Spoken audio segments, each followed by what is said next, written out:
hello to Marcus Carlson. Bit of a seesaw this week on world markets as they watch Ukraine. What's the latest?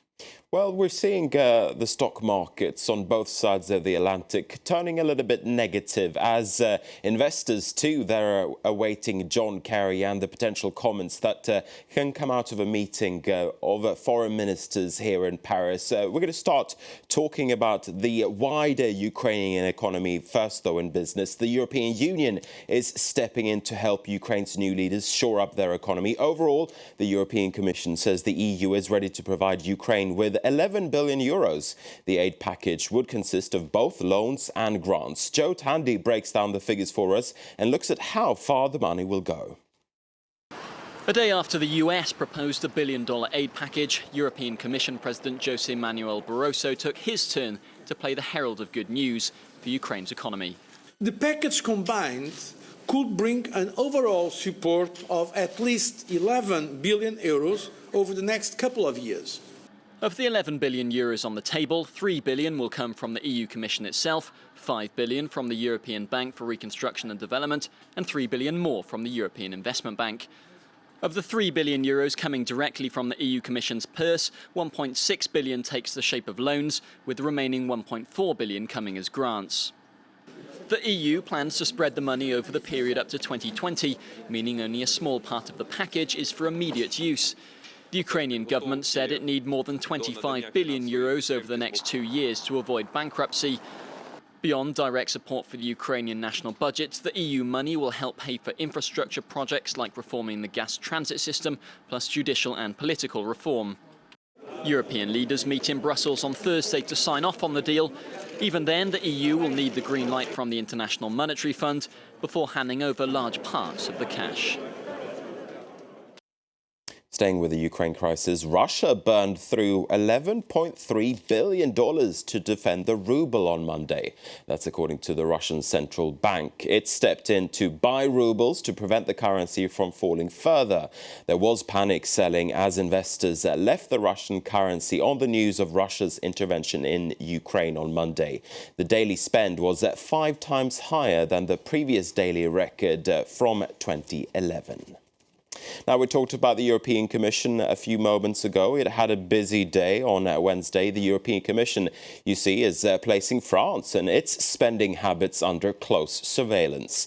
It comes as the Commission says that France will fail to bring its budget deficit down to agreed levels. It stresses the need for decisive action. Otherwise, the Commission says France's finances could weigh on the wider Eurozone economy and its recovery.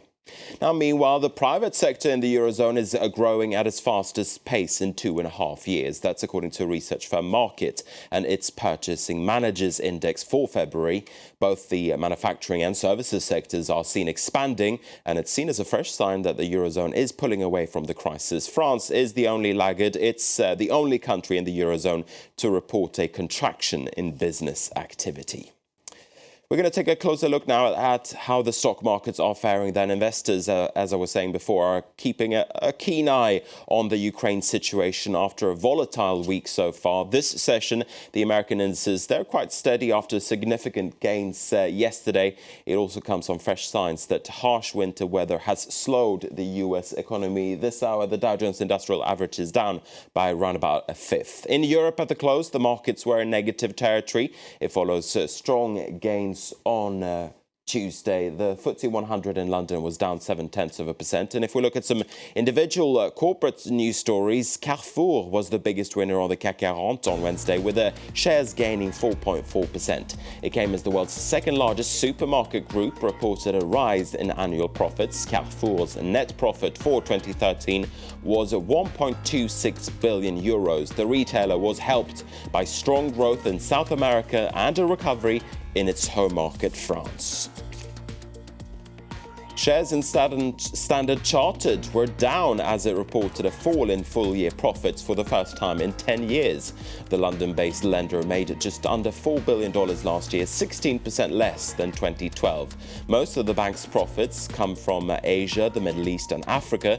It warns of a difficult first half of 2014 due to challenges for operations in South Korea.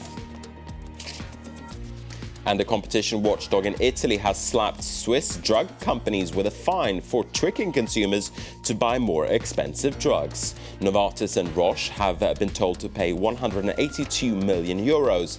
The watchdog says the two companies had played up the difference between two similar products to treat side problems.